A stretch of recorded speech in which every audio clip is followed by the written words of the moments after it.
नमस्कार, लोकतंत्र 2013 में आप सभी का स्वागत है। मैं हूं प्रीति। छत्तीसगढ़ में 19 नवंबर को दूसरे दौर में होने वाले मतदान के लिए चुनाव प्रचार आज शाम थम जाएगा। छत्तीसगढ़ के अलावा मध्य प्रदेश, मिजोरम, राजस्थान और दिल्ली की चुनावी हलचल बताने से पहले एक नजर सुर्खियों पर।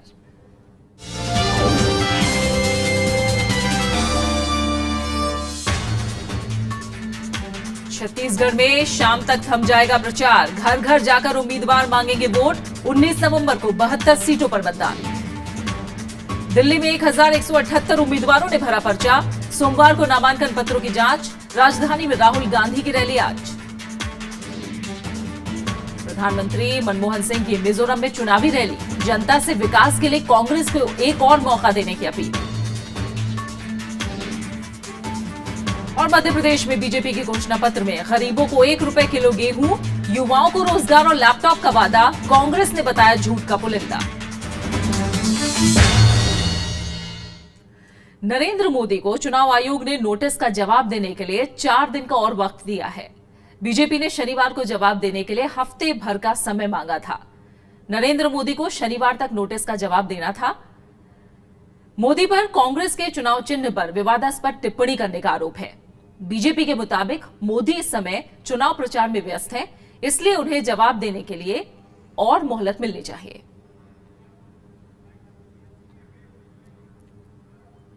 और आइए अब खास नजर डालते हैं छत्तीसगढ़ पर।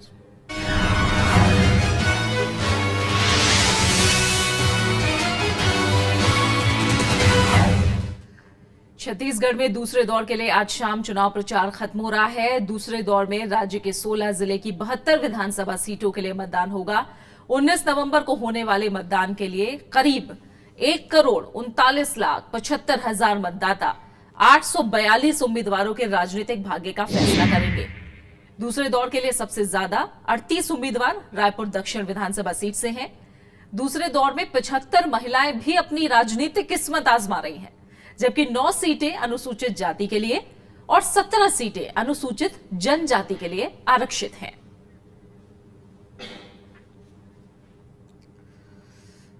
तो आज क्या गहमा गहमी है, हम ये जानने के लिए सीधा छत्तीसगढ़ चलेंगे अपने संवाददाता अरविंद कुमार सिंह के पास। अरविंद जी, चुनाव प्रचार का आखिरी दिन, बड़ी बड़ी रैलियां, बड़े बड़े नेता छत्तीसगढ़ के रण में जुटे चुनाव प्रचार के लिए, आज किस तरह की गहमा गहमी है?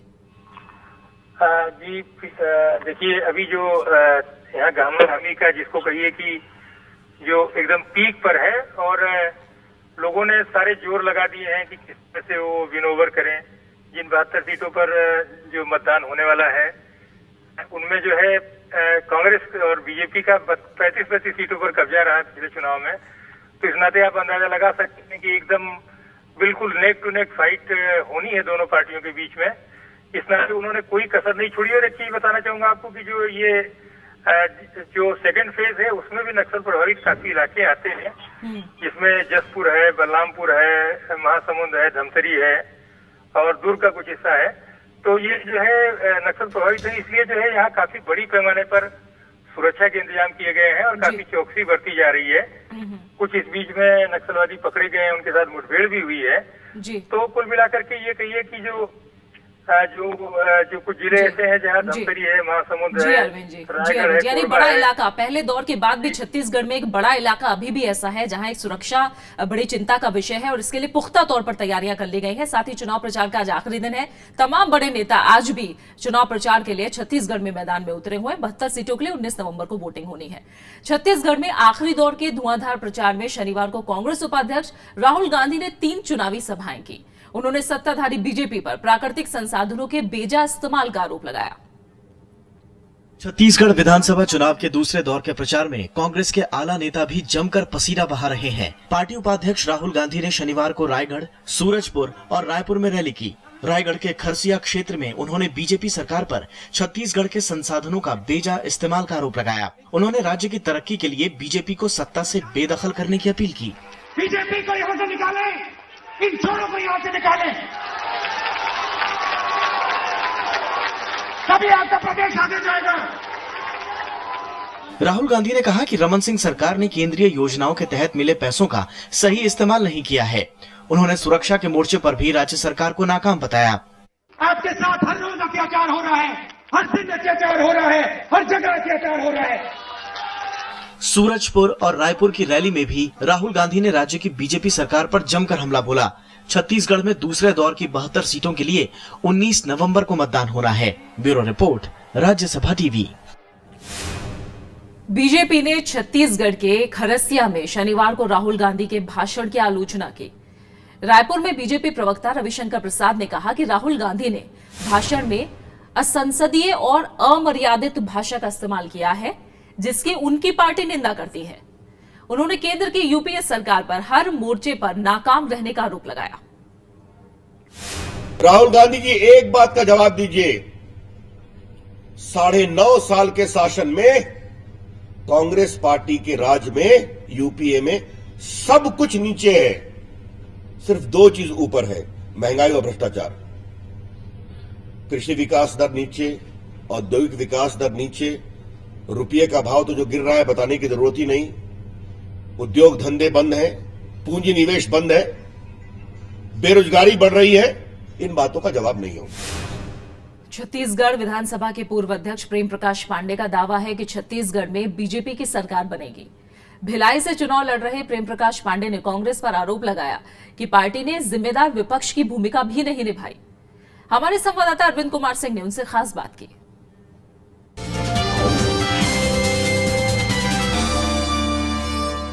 सर, ये छत्तीसगढ़ में विधानसभा के चुनाव चल रहे हैं, आप बहुत सीनियर लीडर हैं, विधानसभा के अध्यक्ष रहे हैं। सर, क्या मुख्य मुद्दे हैं इस बार में? देखिए, मुख्य तो बिल्कुल कांग्रेस की केंद्र की सरकार का महंगाई का मुद्दा है, बेरोजगारों को रोजगार नहीं दे पाई, जीडीपी, इंडस्ट्रियल ग्रोथ केंद्र सरकार की अर्थनीति में पूरी तरह फेल है, और राज्य सरकार ने पिछले 10 सालों में इस प्रदेश में जो विकास किया है, चाहे इंफ्रास्ट्रक्चर डेवलपमेंट का हो, इलेक्ट्रिसिटी के मामले हो, गरीबों का हो, किसानों का हो, मजदूरों का हो, असंगठित क्षेत्र में बहुत बड़ा कार्य हुआ, असंगठित क्षेत्र के मजदूरों का, ये हमारा विकास और उनका जो है केंद्र सरकार की असफलता, ये 2 प्रमुख मुद्दे इस चुनाव में है। सर, ये जो किसानों की बात आती है, जो किसानों की बहुत सारी समस्याएं हैं, अभी भी समर्थन मूल्य को लेकर चल रहा है, तो किसानों के लिए क्या पिछले 10 सालों में कुछ ऐसा मजबूत काम हुआ है जिससे उनका आर्थिक उन्नयन?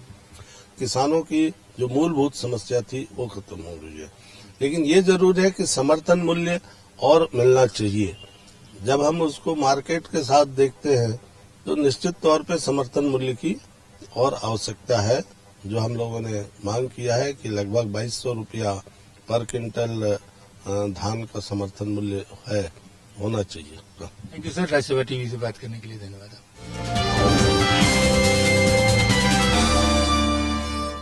दूसरी तरफ कांग्रेस महासचिव और पूर्व केंद्रीय मंत्री मुकुल वासनिक ने छत्तीसगढ़ की बीजेपी सरकार को हर मोर्चे पर फेल बताया है। उन्होंने राज्य सरकार पर आरोप लगाया कि उसने केंद्र से भेजे गए पैसों का सही तरीके से इस्तेमाल नहीं किया। हमारे संवाददाता अरविंद कुमार सिंह ने मुकुल वासनिक से भी खास बात की।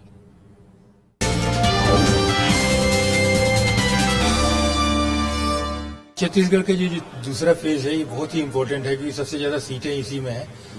अब तक जो परिस्थितियां आपको दिख रही हैं, क्या लग रहा है? परिस्थितियां कांग्रेस पार्टी के लिए बहुत अनुकूल है यहाँ पर, और 2 तरह की बातें हैं यहाँ। पिछले 10 साल में यहाँ भारतीय जनता पार्टी की सरकार रही, और आप भी खुद इसका अनुभव कर रहे होंगे कि यहाँ पर कानून व्यवस्था पूरी तरह से टूट चुकी है। क्या रिपोर्ट कार्ड क्या है अगर बात करें 10 साल का? क्योंकि दावे तो बहुत सारे हो रहे हैं और कहा जा रहा है कि उनका जो सोशल, जो सामाजिक विकास होना चाहिए था, जो आर्थिक विकास होना चाहिए, वो दोनों नहीं हो पाया है। देखिए, यहाँ पर खास करके आदिवासियों के लिए जो आदिवासी उपयोजना होती है, दलितों के लिए जो स्पेशल कंपोनेंट प्लान होता है, ये दोनों को यहाँ पर प्रभावी तरीके से अमल होते हुए हमने नहीं देखा। तो बुनियादी तौर पर जो इनकी पहली जिम्मेदारी है, वो पहली जिम्मेदारी पर ही ये खरा नहीं उतर पाए, और इसलिए छत्तीसगढ़ जो तेज रफ्तार से तरक्की के रास्ते पर चल सकता था, वो आज पिछड़ा हुआ नजर आता है। जी सर, आखिरी सवाल ये है कि जब छत्तीसगढ़ में अगर कांग्रेस की सरकार बनती है तो 2-4 ऐसी प्रायोरिटीज क्या होंगी जिन पर सबसे ज्यादा ध्यान देने की जरूरत होगी? नहीं, पहला काम तो हमारा यही रहेगा। एक प्रमुख हमने यहाँ पर कहा हुआ है कि किसानों के लिए हम 5 हॉर्स पावर तक की बिजली हम उनको मुफ्त उपलब्ध करा देंगे। हम यहाँ पर जो बेरोजगारी है उस बेरोजगारी से जूझने के लिए हम प्राथमिकता पर वो चीजें सरकार के भीतर लेंगे। महिलाओं के लिए सुरक्षा, यहाँ के आदिवासी, यहाँ के दलित, यहाँ के पिछड़ों के लिए, यहाँ के अल्पसंख्यकों के लिए एक सुरक्षा का वातावरण बनाने के दिशा में भी हमारी पहल रहेगी। और छत्तीसगढ़ के तमाम और चुनावी मसलों पर बात होगी। फिलहाल एक छोटा सा ब्रेक लेंगे, आप बने रहिए हमारे साथ।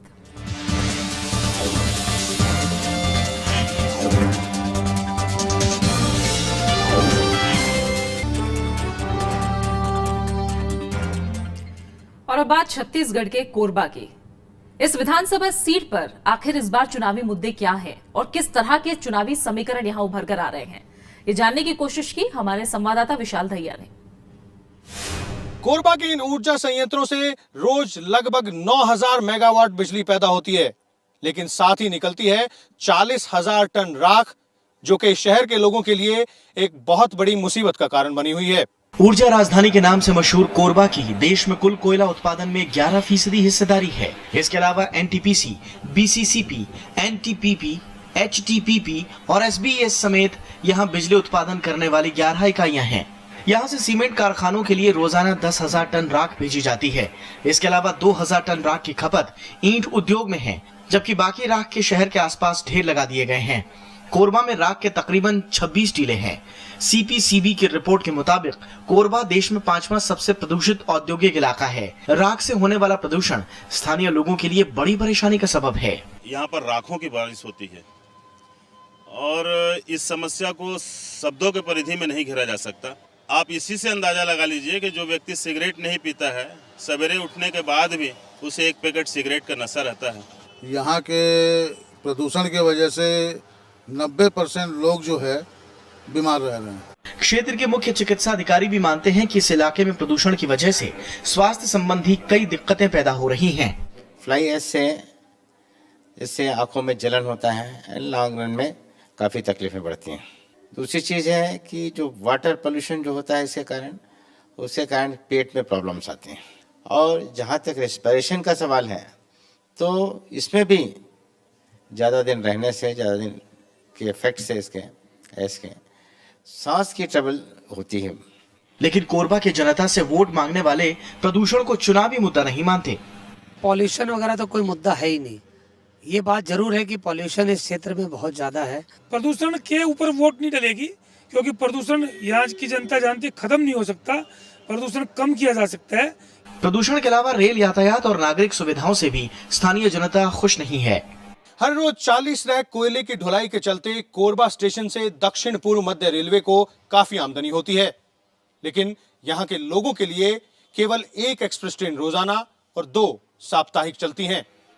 कोरबा की जनता का मानना है कि अगर रायपुर के लिए और रेलगाड़ियां चला दी जाएं, तो यात्रा में बर्बाद होने वाला समय बच सकेगा। कोरबा के लोगों को बहुत सा आवागमन के साधन मिलेंगे, ऐसे करके यहाँ सुविधा होगी तो आदमी का समय का बचत होगा। ट्रेन तो बहुत कम है, क्योंकि यहाँ पे कुछ ही ट्रेन है जो रायपुर आना जाना होती रहती है, और एक्सप्रेस यहाँ पे नहीं है, सिर्फ लोकल ही ट्रेन है, और लोकल ट्रेन से बहुत समय लग जाता है। हालांकि रेल प्रशासन का कहना है कि रेल यातायात में सुधार के लिए कोशिशें की जा रही हैं। In the past few years, we have started new passenger and mail express trains from Korba. स्थानीय मुद्दों की भरमार के बीच छत्तीसगढ़ की ऊर्जा राजधानी कोरबा में चुनावी नतीजे यकीनन दिलचस्प होंगे। कैमरामैन शिवी सुदर्शन के साथ विशाल दहिया, राज्यसभा टीवी, कोरबा। छत्तीसगढ़ बीजेपी के प्रभारी और चुनाव अभियान के सर्वोसर्वा जगत प्रकाश नड्डा ने कहा है कि बीते 1 दशक में रमन सिंह सरकार ने शानदार काम किया है। इन कामों से राज्य में सामाजिक आर्थिक विकास का एक नया दौर आया है।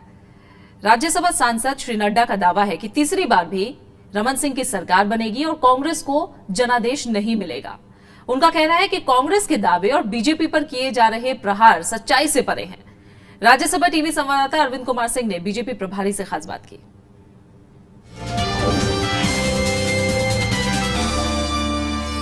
सर नड्डा जी, छत्तीसगढ़ में जो चुनाव हो रहे हैं, आपकी पार्टी की सरकार पिछले 1 दशक से है।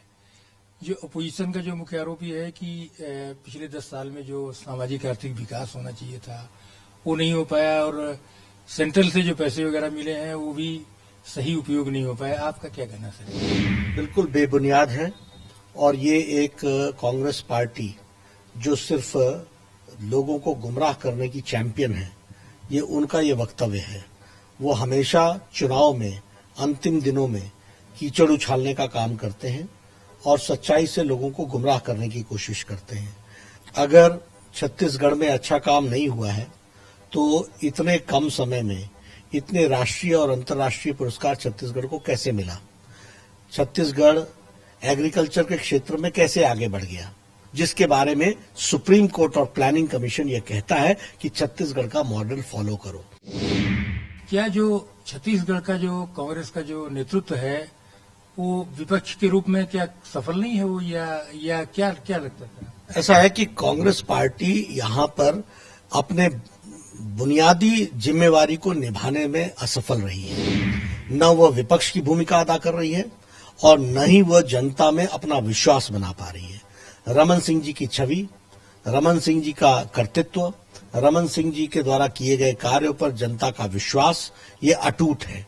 इसलिए सही मायने में कांग्रेस पार्टी यहाँ ऑल्टरनेटिव के रूप में खड़ी नहीं हो रही। राष्ट्रीय पदाधिकारी हैं जो 5 राज्यों में जो चुनाव हो रहे हैं, क्या वो आप मानते हैं कि ये लोकसभा चुनाव का जो है ये मतलब जनमत संग्रह है? ऐसा है, प्रदेश के और केंद्र के मुद्दे अलग अलग होते हैं और चुनाव में वोटर भी मुद्दों के अनुसार ही वोट देता है।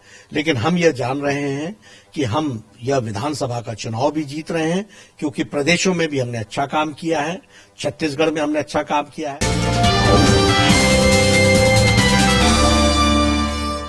छत्तीसगढ़ का रायगढ़ जिला प्रदेश की राजनीति में काफी अहम स्थान रखता है। कांग्रेस यहां अपने जनाधार को बचाए रखने की पूरी कोशिश कर रही है, तो वहीं बीजेपी इसमें सेंध लगाने की जुगत में है।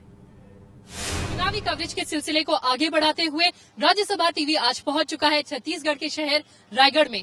किसी जमाने में राजाओं का रियासत हुआ करता ये शहर आज कांग्रेस का गढ़ माना जाता है। रायगढ़ को छत्तीसगढ़ की औद्योगिक और सांस्कृतिक राजधानी भी माना जाता है।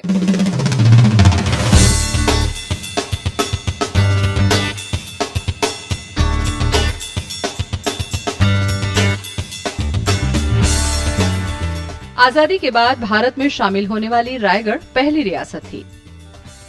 14 लाख की आबादी वाले रायगढ़ में आदिवासियों की संख्या अधिक है। रायगढ़ छत्तीसगढ़ के औद्योगिक शहर के तौर पर तेजी से विकसित हो रहा है। कथक नृत्य और शास्त्रीय संगीत के लिए भी रायगढ़ प्रसिद्ध है। रायगढ़ रेल से बेहतर तरीके से जुड़ा है। राज्य सरकार ने यहाँ हवाई अड्डा बनाने के लिए एयरपोर्ट अथॉरिटी ऑफ इंडिया से इस साल जुलाई में समझौता भी किया है। रायगढ़ में कुल 5 विधानसभा सीटें हैं। पिछले चुनाव में लेलुंगा से कांग्रेस के हृदयराम राठिया, रायगढ़ से भी कांग्रेस के शक्राजीत नायक, सारंगढ़ सीट से कांग्रेस की पद्मा घनश्याम मनहेर, खरसिया से कांग्रेस के ही नंद कुमार पटेल को जीत मिली थी, जबकि धर्मजयगढ़ बीजेपी के खाते में गई थी और ओम प्रकाश राठिया जीते थे। इस बार भी कांग्रेस को पिछला प्रदर्शन दोहराने की उम्मीद है, तो वहीं बीजेपी सेंध लगाने की जी तोड़ कोशिश कर रही है। डॉक्टर रमन सिंह की सरकार की सारी जन कल्याणकारी योजनाओं को बिना भेदभाव के, सामाजिक समरसता के सरकार ने ईमानदारी पूर्वक गांव गरीब तक पहुंचाने की कोशिश की है। इस चुनाव में उसका अच्छा लाभ मिलेगा। हमारा पहला प्राथमिकता रहेगा, रायगढ़ औद्योगिक नगरी है। रायगढ़ के जितने उद्योग हैं उसमें 100% छत्तीसगढ़ के लोग, उसमें भी प्राथमिकता रायगढ़ जिले के लोगों को हम दे करके उनको नौकरी दिलाएंगे। जो लोग कम पढ़े लिखे हैं, नौकरी लायक नहीं है, उनको प्रशिक्षण दिला करके व्यवसाय का विभिन्न प्रकार के व्यवसाय करवाएंगे। मतदाताओं की कुल संख्या 10 लाख के करीब है। इनमें 5 लाख पुरुष और उससे थोड़ा ही कम 4,88,000 महिलाएं हैं। इस बार 1388 मतदान केंद्र बनाए गए हैं। प्रशासन ने शांतिपूर्ण चुनाव के लिए सभी तैयारियां पूरी कर दी हैं। हमारे यहाँ पे 1388 मतदान केंद्र हैं, जिसके लिए सारी तैयारियां कर ली गई हैं। हमारी ईवीएम का प्रिपरेशन कर लिया गया है। पोलिंग पार्टीज की सभी जो उनको ट्रेनिंग दिया जाना था उनको ट्रेनिंग दे दिया गया है। इसके अलावा हमारे जिले में 358 जो है संवेदनशील मतदान केंद्रों का हमने चिन्हांकन किया है, जिसमें 50 जो है नक्सली संवेदनशील मतदान केंद्र हैं, क्योंकि रायगढ़ जिले के साथ जो है उड़ीसा जिले के 3 जिलों का जो है बॉर्डर लगता है। एहतियात बरतते हुए हमने उनको नक्सली संवेदनशील क्लासिफाई किया है ताकि मतदान वहां पे शांतिप्रिय हो सके और किसी प्रकार की जो है कोई भी घटना से जो है बचा जा सके। रायगढ़ में बुनियादी सुविधाओं के साथ ही शिक्षा संस्थानों की कमी है और बेरोजगारी बड़ी समस्या है। कृति मिश्रा, राज्यसभा टीवी, रायगढ़। और अब एक नजर मध्य प्रदेश की चुनावी सरगर्मियों पर।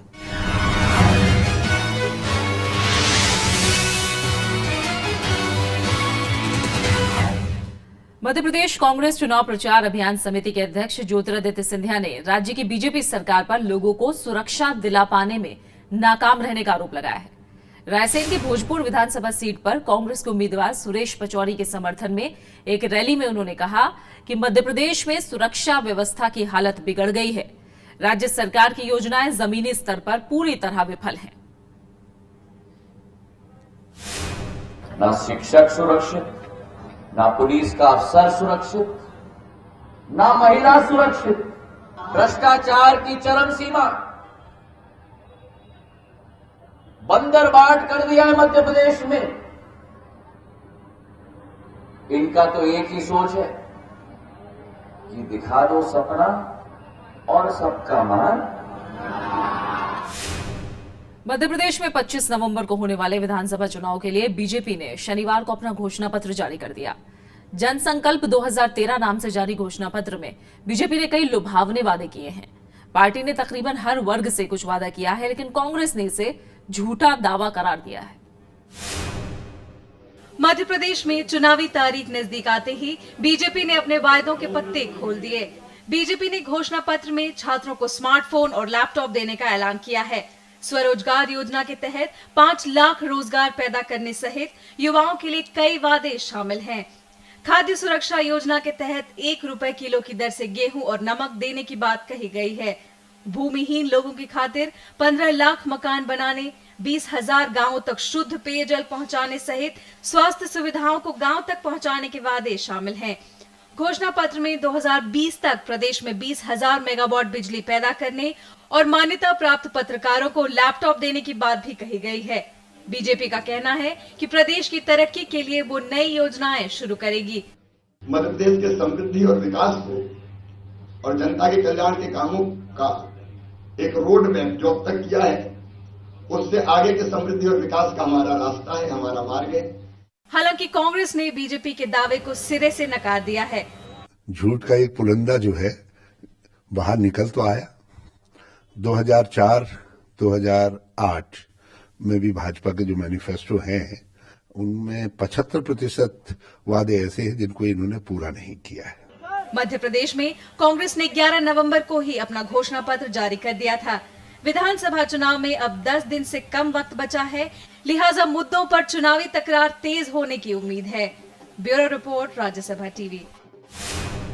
और अब खबरें दिल्ली विधानसभा चुनाव की।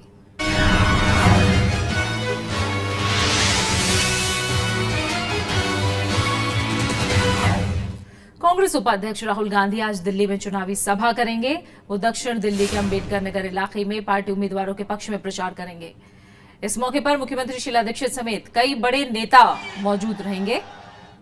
दिल्ली में राहुल गांधी की दूसरी रैली है। 27 अक्टूबर को उन्होंने मंगोलपुरी इलाके में चुनावी रैली की थी। और अब बात राजस्थान के चुनावी रण की।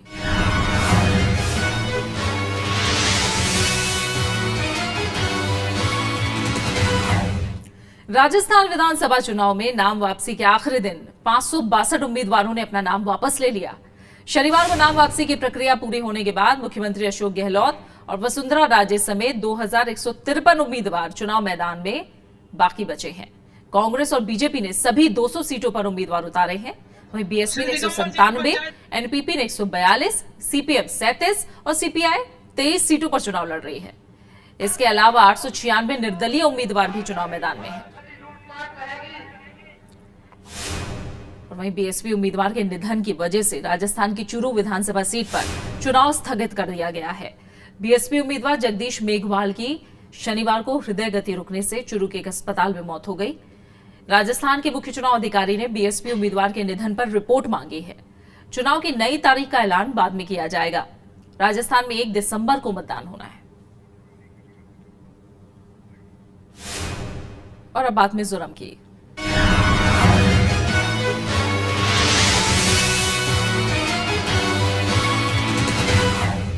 प्रधानमंत्री मनमोहन सिंह ने शनिवार को मिजोरम की राजधानी आइजोल में चुनावी रैली को संबोधित किया। उन्होंने यहां केंद्र और राज्य सरकार के विकास के कामों का जिक्र किया। प्रधानमंत्री ने कहा कि राज्य की कांग्रेस सरकार ने जनता के हित में कई काम किए हैं। उन्होंने मतदाताओं से कांग्रेस को दोबारा जिताने की अपील की। I congratulate the Chief Minister Shri Lalthanhara and his team. They have worked hard to lead Mizoram towards the realization of its full development potential. I am sure that you will recognize the commitment and sincerity of Congress government and vote the Congress party back to power. Mizo national front Mizoram में एक बार फिर से सत्ता में वापसी की कोशिश कर रही है। मिजो नेशनल फ्रंट किन मुद्दों के साथ चुनाव मैदान में है, इस पर बात की हमारे संवाददाता मृतांशु राय ने पार्टी उपाध्यक्ष आर लालमिंगथांगा से।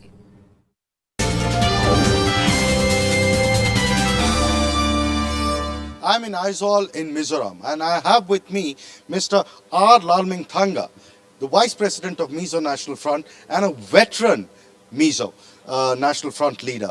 So first of all, I would like to ask you, the Congress Party has gone ahead and said that there is no charges of corruption against the party, and also except for one or two minor charges. Do you see that as a relevant observation? Due to not charging in the court by any individual or a group of persons for a corruption, that does not mean that they are free from corruption practice. But the hearsay you may have from public that this government, this party, this Congress party, are doing everyday life practice of corruption by utilizing the funds of the government, public funds. The Congress party says that in 10 years, you've not been able to, while you were in the government, you've not been able to develop Mizoram that they have been able to do in just 5 years. And that is why they should be voted back to power. Let us see. The reality will come from the result of this election. The reality. Now people are fed up with this present ministry. There is no any public utility like all these essential commodities which we maintain properly during our ministry.